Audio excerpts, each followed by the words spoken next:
মাঠ প্রশাসনে বড় ধরনের পরিবর্তনের উদ্যোগ নিয়েছে বিএনপি নেতৃত্বাধীন বর্তমান সরকার।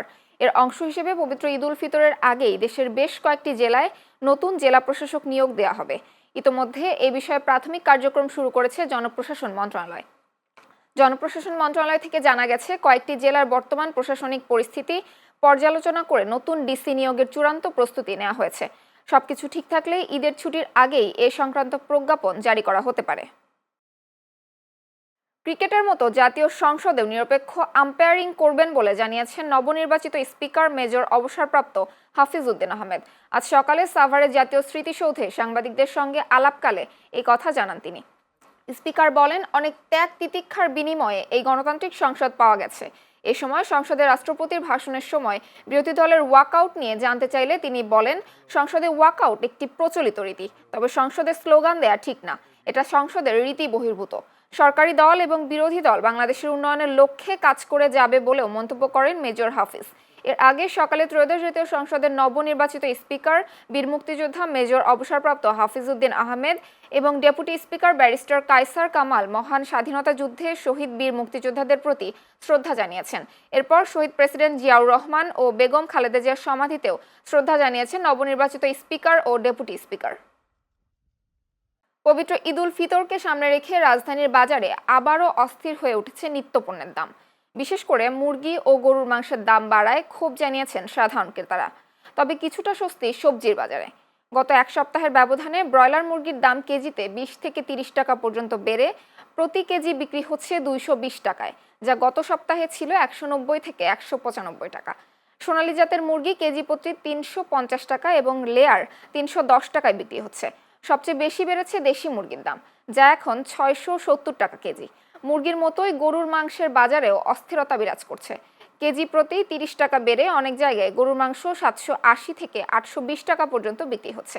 এছাড়া মাছের বাজারেও মিলছে না স্বস্তি। পাঙাশ 220 টাকা, তেলাপিয়া 230 টাকা এবং রুই মাছ আকার ভেদে 350 থেকে 400 টাকায় বিক্রি হচ্ছে। চিংড়ি মাছের দাম মানভেদে 550 থেকে 900 টাকা পর্যন্ত। এদিকে খামারের সরবরাহ কম ও ঈদের বাড়তি চাহিদাই দাম বৃদ্ধির কারণ বলে জানান বিক্রেতারা। লেবুর দামটা এটা তো অস্বাভাবিক বেড়েছিল এবং এখনও আছে, কিন্তু আর বাকি যেগুলো রেশন জাতীয় যেগুলো খাবার সেগুলো আলহামদুলিল্লাহ ভালোই ছিল। গেলাম যেখানে 40 টাকা সেটা হয়ে গেছে 80 টাকা। সব কিছু দামিতে বেশি, সব কিছু না বিশ্বাস সাধারণ জনগণের জন্য। আজকে বাজারে কোনো ঊর্ধ্বগতি নেই, আজকে বাজারের আজকে আগের মতনই আছে, একমাত্র গরু গোস্তটা খালি আগের থেকে বৃদ্ধি। এখন যে অবস্থা আছে মোটামুটি চলতেছে ভালোই, এটা সন্তুষ্ট। বর্তমানে যে অবস্থা আছে এরপরে যদি বাড়ে তাহলে তো সমস্যা। কিন্তু যে তুলনায় আগের থেকে একটু কম, মার্কেট ভাঙার পর থেকে বেচা কেনার সংখ্যাটা একটু কমই আছে। ক্রেতা সামগ্রী আছে, মানে এখন বিভিন্ন জায়গায় ছিটে গেছে বাজার যাওয়ার কারণে ক্রেতা একটু কমই আছে। বর্তমানে এখনো একটু রেট কমই আছে, আগে 400 টাকা বিক্রি করতাম, এখন 360 টাকা। তো বেশি মাছ খায় না, কারণ দুই বেলা তো খাওয়া হয় না ঠিক মতো, এই কারণে বেচা বিক্রি একটু কম। মাছের দাম মোটামুটি কম আছে, মোটামুটি মাছের আমদামি আছে এখন। মাগুরার শ্রীপুরে কাদিরপাড়া ইউনিয়নের দোরাননগর স্থানে অজ্ঞাত এক ব্যক্তির মরদেহ উদ্ধার করেছে পুলিশ। বৃহস্পতিবার পথচারীরা মরদেহটি দেখতে পেয়ে শ্রীপুর থানা পুলিশকে খবর দেয়। পরে মরদেহ উদ্ধার করে ময়নাতদন্তের জন্য মাগুরা 250 শয্যা বিশিষ্ট হাসপাতালে পাঠানো হয়েছে। এদিকে ব্রাহ্মণবাড়িয়ার বিজয়নগরে ডোবা থেকে অজ্ঞাত এক ব্যক্তির মরদেহ উদ্ধার করেছে পুলিশ। বৃহস্পতিবার উপজেলা চান্দুরা ইউনিয়নের শ্যামলীঘাট এলাকা থেকে তার মরদেহ উদ্ধার করা হয়। পরে মরদেহটি ময়নাতদন্তের জন্য জেলা সদর হাসপাতাল মর্গে পাঠানো হয়। নরসিংদী জেলা রিপোর্টার্স ক্লাবের আয়োজনে ইফতার ও দোয়া মাহফিল অনুষ্ঠিত হয়েছে। বিকালে শহরের সার্কিট হাউস সংলগ্ন একটি রেস্টুরেন্টে ইফতার মাহফিল অনুষ্ঠিত হয়। এতে প্রধান অতিথি ছিলেন আল আমিন ফেব্রিক্স এর ব্যবস্থাপনা পরিচালক ও রিপোর্টার্স ক্লাবের উপদেষ্টা মোহাম্মদ আল আমিন রহমান। এদিকে রাজবাড়ী জেলা প্রেস ক্লাবের আয়োজনে পবিত্র মাহে রমজান উপলক্ষে ইফতার ও দোয়া মাহফিল অনুষ্ঠিত হয়েছে। বৃহস্পতিবার সন্ধ্যায় রাজবাড়ী শহরের বড়পুল এলাকায় একটি রেস্তোরাঁয় ইফতার ও দোয়া মাহফিলের আয়োজন করা হয়। অনুষ্ঠানে সভাপতিত্ব করেন রাজবাড়ী জেলা প্রেস ক্লাবের সভাপতি করিম ইসাক। অন্যদিকে নারায়ণগঞ্জের রূপগঞ্জের তারাবো পৌরসভার খাদুন এলাকায় বিএনপির উদ্যোগে ও সাবেক প্রধানমন্ত্রী বেগম খালেদা জিয়ার রুহের মাগফিরাত কামনায় দোয়া ও ইফতার মাহফিল অনুষ্ঠিত হয়েছে। বৃহস্পতিবার বিকেলে রূপসী এলাকায় ভুইয়া ফেব্রিক্স লিমিটেড প্রাঙ্গণে অনুষ্ঠানের আয়োজন করা হয়। আসন্ন ঈদ উল ফিতরকে সামনে রেখে যান চলাচল স্বাভাবিক রাখতে ময়মনসিংহের ভালুকায় ফুটপাত দখলমুক্ত করতে উচ্ছেদ অভিযান পরিচালনা করেছে উপজেলা প্রশাসন। বৃহস্পতিবার ভালুকা উপজেলার স্কয়ার মাস্টার বাড়ি, সিডি স্টোর বাজার ও ভালুকা বাস স্ট্যান্ড এলাকায় দুই পাশে থাকা অবৈধ দোকানপাট উচ্ছেদ করা হয়। উচ্ছেদ অভিযান পরিচালনা করেন উপজেলা নির্বাহী অফিসার ফিরোজ হোসেন। এ সময় উপস্থিত ছিলেন ময়মনসিংহ দক্ষিণ জেলা বিএনপির যুগ্ম আহ্বায়ক রুহুল আমিন মাসুদ, ভরাডোবা হাইওয়ে থানার ওসি ইশতিয়াক আহমেদ, শ্রমিক দল নেতা শফিকুল ইসলাম ও স্বেচ্ছাসেবক দল নেতা ইব্রাহিম খলিল সহ অন্যান্যরা। ভোলা ৩ আসনের সংসদ সদস্য ও মুক্তিযুদ্ধ বিষয়ক মন্ত্রী মেজর অবসরপ্রাপ্ত হাফিজ উদ্দিন আহমেদ জাতীয় সংসদের স্পিকার নির্বাচিত হয় ভোলার লালমোহনে আনন্দ মিছিল অনুষ্ঠিত হয়েছে। বৃহস্পতিবার সন্ধ্যায় উপজেলা ও পৌরসভা বিএনপির উদ্যোগে উপজেলা বিএনপির কার্যালয়ের সামনে থেকে মিছিলটি বের করা হয়। পরে শহরের বিভিন্ন সড়ক প্রদক্ষিণ করে চৌরাস্তার মোড়ে গিয়ে শেষ হয়। এ সময় লালমোহন উপজেলা বিএনপির সভাপতি মোহাম্মদ জাফর ইকবাল, সাধারণ সম্পাদক মোহাম্মদ শফিকুল ইসলাম বাবুল, পৌরসভা বিএনপির সভাপতি সাদেক মিয়া জান্টু ও সাধারণ সম্পাদক কামরুজ্জামান বাবুল পাটোয়ারি সহ অনেকে উপস্থিত ছিলেন। ময়মনসিংহের ভালুকায় গ্লোবাল শুজ নামের একটি জুতার কারখানায় ইফতারি খেয়ে শতাধিক শ্রমিক অসুস্থ হয়ে হাসপাতালে ভর্তি হয়েছেন। শ্রমিকেরা জানান, কারখানা কর্তৃপক্ষ বৃহস্পতিবার ইফতারিতে অফিস স্টাফদের জন্য মোরগ পোলাওয়ের ব্যবস্থা করলেও শ্রমিকদের দেওয়া হয় বাসি পচা হলুদ রঙের বিরিয়ানি। শ্রমিকরা ওই বিরিয়ানি খাওয়ার পর কিছুক্ষণের মধ্যেই একে একে সকল শ্রমিকের পেট ব্যথা ও বমি হতে শুরু করে। এ সময় খিঁচুনি, বমি ও পেটের ব্যথায় জ্ঞান হারায় অনেক শ্রমিক। পরে কারখানা কর্তৃপক্ষ অসুস্থ শ্রমিকদের উপজেলা স্বাস্থ্য কমপ্লেক্সে ভর্তি করে। এদের মধ্যে ২০ শ্রমিকের অবস্থা আশঙ্কাজনক হলে কর্তব্যরত চিকিৎসক তাদেরকে উন্নত চিকিৎসার জন্য ময়মনসিংহ মেডিকেল কলেজ হাসপাতালে রেফার করে। মধ্যপ্রাচ্যে চলমান উত্তেজনার প্রেক্ষাপটে বাংলাদেশের জ্বালানি সরবরাহ স্বাভাবিক রাখতে চট্টগ্রাম বন্দর সংলগ্ন বহির্নোঙর বঙ্গোপসাগরে তেলবাহী জাহাজগুলোর নিরাপত্তা নিশ্চিত করেছে বাংলাদেশ নৌবাহিনী ও কোস্টগার্ড পূর্বজন। বৃহস্পতিবার বিকেলে বিষয়টি নিশ্চিত করেছেন বাংলাদেশ নৌবাহিনী ও কোস্টগার্ড। তারা জানান, চট্টগ্রাম বন্দর সহ গুরুত্বপূর্ণ সমুদ্র পথে যুদ্ধজাহাজ, দ্রুতগামী বোট, হেলিকপ্টার ও টহল বিমানের মাধ্যমে সার্বক্ষণিক নজরদারি করছে এবং ২৪ ঘন্টা সমুদ্র ও উপকূলীয় এলাকায় টহল দিচ্ছে বাহিনীর সদস্যরা। এছাড়াও সম্ভাব্য যে কোনো ধরনের চোরাচালান, অপতৎপরতা বা নাশকতামূলক কর্মকাণ্ড প্রতিরোধে বিশেষ অপারেশনাল টিম প্রস্তুত রাখা হয়েছে বলে জানিয়েছে নৌবাহিনী ও কোস্টগার্ড। সেই সাথে দেশের জ্বালানি নিরাপত্তা নিশ্চিতকরণ এবং সমুদ্রপথে নির্বিঘ্ন বাণিজ্যিক কার্যক্রম বজায় রাখতে এই নিরাপত্তা ব্যবস্থা জোরদার অব্যাহত থাকবে বলেও জানান তারা। পবিত্র ঈদ উল ফিতরকে সামনে রেখে ঢাকার ধামরাই উপজেলার মার্কেটগুলোতে বেচাকেনা জমে উঠেছে। প্রতিদিনই উপজেলার বিভিন্ন অঞ্চল থেকে এখানকার বড় মার্কেট সহ ফুটপাতের দোকানে পোশাক কিনতে ছুটে আসছেন ক্রেতারা। সব মিলিয়ে এখন বাজার বেশ সরগরম। ক্রেতারা জানান, গত বছরের তুলনায় পণ্যের দাম কিছুটা বেড়েছে। দাম নিয়ে ক্রেতাদের অসন্তুষ্টি থাকলেও দেশি বিদেশি পণ্য সাধ্যের মধ্যে কিনতে পেরে সন্তুষ্টি প্রকাশ করেন তারা। ব্যবসায়ীরা জানান, ঈদকে সামনে রেখে এবার বেচাকেনা বেশ ভালো। বিশেষ করে বিদেশি পণ্যের পাশাপাশি পাঞ্জাবি, থ্রি পিস ও শিশুদের পোশাকের চাহিদা সবচেয়ে বেশি। এবার রমজানের শুরু থেকে বাজার জমে উঠেছে। শেষ পর্যন্ত এই ধারা অব্যাহত থাকলে বিক্রি ভালো হবে বলে জানান বিক্রেতারা। আসন্ন ঈদ উল ফিতরকে সামনে রেখে রাজধানী ও আশেপাশের জেলাগুলোতে বাড়ছে ঘরমুখো মানুষের ব্যস্ততা। বাস টার্মিনাল, মহাসড়ক ও গ্যারেজগুলোতে জোরে সোরে চলছে ঈদযাত্রার প্রস্তুতি।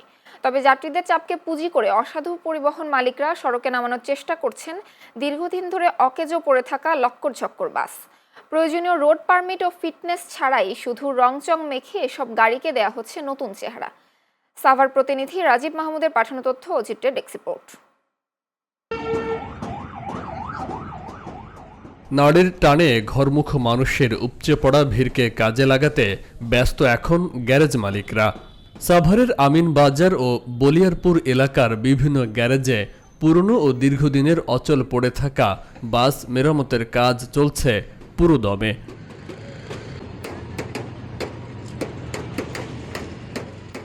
শ্রমিকরা জানান, ঈদকে সামনে রেখে পুরনো বাসের মেরামতের কাজ অনেক বেড়ে গেছে। দিনরাত পরিশ্রম করে যাচ্ছেন তারা। ড্যানিংয়ের কাজ করে দিয়েছে, যেগুলো ফিটনেস নেই, রং ছাড়া কাজ ছাড়া তো ফিটনেস দেয় না। তো এই কাজ টাজ করে ফিটনেস করানো হইব। তারপরে ঈদ উপলক্ষে আর কি টুকটাক কাজ টাজ যা করা হয়। ঈদ আইলে আর কি এটি রং ঠং কইরা চালায়। রমজানের আগে এত গাড়ি, মানে সামনে ঈদ, এই জন্য সব গাড়ি বসায়, নতুন রং করে, যেগুলো মনে করেন জম্পুরা থাকা গাড়ি ঠিক করে। ফিটনেস না এগুলোর মনে করেন তো এগুলি কাগজপত্রের কাম। এগুলো হেনে তো কোনো নাই, এটা তো কাগজপত্র। এখানে তো আপনার খালি এই যে বাহ্যিক বডির যে কাজগুলো আছে এইগুলি করা হয়, গাড়ি শেপ দেওয়া হয় আর কি, এক কথায় এখানে শেপ দেওয়া হয়, আর কিচ্ছু না। গ্যারেজ মালিকরা জানান ঈদের আগে বাস মালিকরা তাদের পুরনো বাস নিয়ে আসেন গ্যারেজে। বেশিরভাগ ক্ষেত্রে বাইরের বডি, ভেতরের ডেকোরেশন ও রঙের কাজই বেশি করানো হয়। রমজানের ভিতরে আমাদের কাজটা বেশি হয়, কারণ রমজানের পরেই তো ঈদ। ঈদে বিভিন্ন মানুষ, গার্মেন্টস শ্রমিক সবাই দেশে যায়, বাড়িতে যায়, যাতে গাড়ির কাজগুলা, পুরানো গাড়িগুলা ভালো করে ঠিক করে মেরামত করে মানুষ যাতে আরামদায়কভাবে যেতে পারে, সেই জন্য। হ্যাঁ, প্রতি বছরে গাড়িটা রাস্তায় চলে, পুরনো হয়, ভাঙ্গা হাচুরা হয়, ঝংকার হয়। সেই ক্ষেত্রে প্রতি বছর ফিটনেসটা এইভাবে রাখছে যাতে গাড়িটা পরিপূর্ণ থাকে। প্রতিটা গাড়ির মেয়াদ আছে যে এত বছর গাড়িটা চলবো, ঠিক আছে। ওই আর যে মেয়াদ শেষ হয়েছে বাদ করা যায়, ঠিক করে আবার ফিটনেস করা যায়। ঈদের সব ফিটনেস করা আছে আর কতটা 2 মাস 3 মাস রয়েছে, এটা আবার কাজ করায় ফিটনেস করবো। নিরাপত্তা বিশেষজ্ঞদের মতে অনেক ক্ষেত্রেই যান্ত্রিক ত্রুটি বা ইঞ্জিনের বড় ধরনের সমস্যার সমাধান না করেই শুধু বাহ্যিক সাজসজ্জার মাধ্যমে বাসগুলোকে সড়কে নামানো হচ্ছে।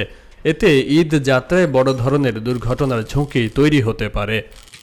ফিটনেসবিহীন গাড়িগুলো হচ্ছে মহাসড়কে একটি বিস্ফোরার মতো, যেটা আসলে মূলত আমরা যেটা দেখি যে এই বিভিন্ন পুরাতন গাড়ি বা অনেক আগের মডেলের যে গাড়িগুলো, সেই গাড়িগুলোকে আবার নতুন করে তারা রং করে, চেসিস বড় করে, চেসিসকে ঝালাই করে, ইঞ্জিন মেরামত করে সেগুলো কিন্তু মহাসড়কে নামানো হয়। বিশেষ করে এই ফিটনেসবিহীন গাড়ির জন্য যেমন মহাসড়ক নিরাপদ না থাকে, ঠিক তেমনি যাত্রীরাও কিন্তু নিরাপদ নয়। এই প্রতিনিয়ত দুর্ঘটনা ঘটার মূল কারণটাই হচ্ছে এই ফিটনেস। এদিকে পুলিশ প্রশাসন বলছে সড়কে যাত্রীদের নিরাপত্তা নিশ্চিত করতে কোনোভাবেই ফিটনেসবিহীন গাড়ি চলতে দেয়া হবে না।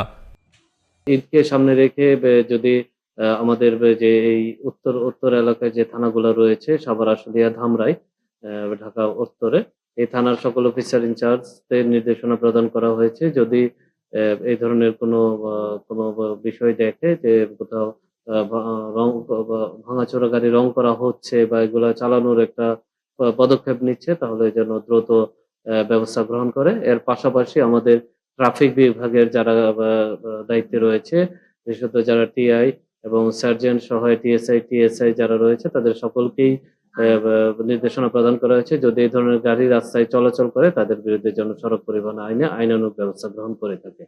এবং আপনার মাধ্যমে যারা যাত্রী সাধারণ আছে তাদেরকে অনুরোধ করতে চাই যে আপনারা নিজের জীবন সবচেয়ে গুরুত্বপূর্ণ। আপনারা ফিটনেসবিহীন গাড়ি দেখলে এই গাড়ি থেকে ওঠা থেকে আপনারা নিজেরা বিরত থাকুন, আপনাদের নিজের জীবনকে সুরক্ষিত রাখুন। সংশ্লিষ্টরা বলছেন ঈদকে কেন্দ্র করে ঝুঁকিপূর্ণ বাস চলাচল বন্ধে কঠোর নজরদারি ও সচেতনতা বাড়াতে হবে। মালিক পক্ষ দায়িত্বশীল না হলে নতুন রঙে সাজানো পুরনো ফিটনেসবিহীন এসব বাসই হয়ে উঠতে পারে যাত্রীদের জন্য প্রাণঘাতী মরণ ফাঁদ। Faisal Mahmud, channel S news desk. নোয়াখালীর কোম্পানিগঞ্জে অবশেষে নির্মিত হতে যাচ্ছে বহুল কাঙ্ক্ষিত মুছাপুর ক্লোজার। 24-এর ভয়াবহ বন্যায় মুছাপুরের 23 ভেন্ট রেগুলেটরি ভেঙে যায়। ফলে নদী ভাঙনের কবলে পড়ে কোম্পানিগঞ্জ সহ আশেপাশের উপজেলার বিস্তীর্ণ এলাকা।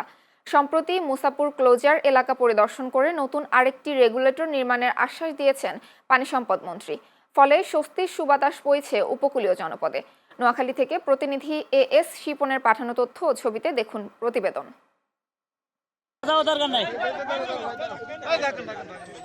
2024 সালের 26 আগস্ট প্রবল বর্ষণ ও উজানের ঢলে ভেঙে পড়ে উপকূলীয় এলাকার রক্ষা কবচ নোয়াখালীর কোম্পানিগঞ্জের মুছাপুর ক্লোজার। এতে তীব্র ভাঙনের কবলে পড়ে কোম্পানিগঞ্জ সহ ফেনীর সোনাগাজী ও দাগনভূঞা উপজেলার বিভিন্ন এলাকা। নদীগর্ভে বিলীন হয়ে যায় বাড়িঘর, রাস্তাঘাট, ফসলি জমি, মাছের ঘের সহ বিভিন্ন অবকাঠামো।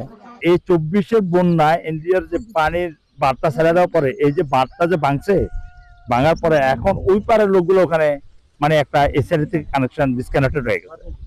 ডিসকানেক্টেড হওয়ার কারণে ওরা এখন সোনাগাজী হয়ে চলাফেরা করতেছে, ওদের বাচ্চাদের স্কুল পাঠাতে পারতেছে না। এই অঞ্চলে মনে করেন প্রায় 100-200-250 বাড়িঘর বিলীন হয়ে গেছে। কিন্তু এখন যদি এই নির্মাণ কাজটা না হয়, তাহলে মনে করেন কাজটা যদি না হয় তাহলে আমাদের কোম্পানিগঞ্জের পুরাটা অর্ধেক চলে যাব। কই ঘর বাড়ি সব আপনার নদীতে বিলে লেগেছে, এখন কিছু আছে বাকি আছে, যেটা এটা নদীর থেকে ধরেন 100 ফুট দূরে আছে আমার ঘর এখন বর্তমানে, নদীর একেবারে কাছাকাছি। এখন যদি মনে করেন যে আপনার আল্লাহ রক্ষা করে তাহলে থাকতে পারো, আর যদি আল্লাহ রক্ষা না করে এ পর্যন্ত আমার 1 কোটি টাকা সম্পদ নদী বিলে গেছে। কুম্বানীগঞ্জ সোনাগাছি হইতে আপনার সমস্ত তো আপনার সব বাড়িঘর ভাঙ্গি আপনার যেমন চলে গেছে, আপনার নাইল গাছ এমনকি মানুষের গরু ছাগলের জন্য চলে গেছে আপনার হরায় হারানো। আমরা এই 2024 সালের 26শে আগস্ট এই সুইচ ইন্ডিয়ার যে পানি আইছে বড় বর্ষা হয়েছে, পানির সাবের লগে সুইচ মানে না, সুইচ আফসেরা নিচের নামে গেছে। একাধিকবার ভাঙনের কবলে পড়েছে কোনো কোনো পরিবার। তার উপর রেগুলেটরটি ভেঙে পড়ায় চলাচলেও দেখা দিয়েছে ভোগান্তি। বন্যায় যখন এই বৃষ্টি ভাঙা হয়েছে তখন ওই পারের মানুষগুলা চলাচলে যাতায়াত অত্যন্ত কষ্ট হয়েছে। তারা নৌকা দিয়ে বা সোনাগাজী হয়ে ঘুরে প্রায় 10 থেকে 25 কিলোমিটার পথ ঘুরে এখানে যাতায়াত করতে হয়েছে। এলাকার মানুষ গরিব একদম অসহায় হয়ে চলে গেছে। বর্তমানে এলাকার মানুষ না খেয়ে দিন যাপন করছে এমন অবস্থা। জমিন জায়গা, ফসলি জমিন, বাড়ি ঘর সব অবস্থা বর্তমানে সব কিছু ক্ষতি হয়ে মানুষের আর চলার মতন রাস্তা নাই। সরকারের কাছে প্রধানমন্ত্রীর কাছে গেছে আমরা সুইচটা যেমন করিতে আমরা যেমন শান্তি মতো একটু থাকতে পারি। এই জোয়ারের নিত্য পানি সার বা যা আছে মানুষের সব কিছু করতে পারেন না, এখন চলে গেছে ওই ব্যাপারে। যদি সরকার কিছু করে তাহলে এই দেশের মানুষ রেহাই পাইবে। স্থানীয়দের দাবির মুখে ছোট ফেনী নদীর উপর আরেকটি রেগুলেটর নির্মাণে 896 কোটি 61 লাখ টাকা বরাদ্দ দেয় সরকার। স্থানীয় সংসদ সদস্য মোহাম্মদ ফখরুল ইসলামের অনুরোধে নির্মাণ প্রকল্প দেখতে সম্প্রতি কোম্পানিগঞ্জ সফর করেন পানি সম্পদ মন্ত্রী শহীদুদ্দিন চৌধুরী এনি এবং বন, পরিবেশ ও জলবায়ু পরিবর্তন মন্ত্রী আব্দুল আউয়াল মিন্টু। তারা জানান, প্রকল্পটি একনেকে অনুমোদন পেলেই অতি দ্রুত শুরু হবে নির্মাণ কাজ। আর এ বিষয়ে অবগত আছেন স্বয়ং প্রধানমন্ত্রী তারেক রহমান।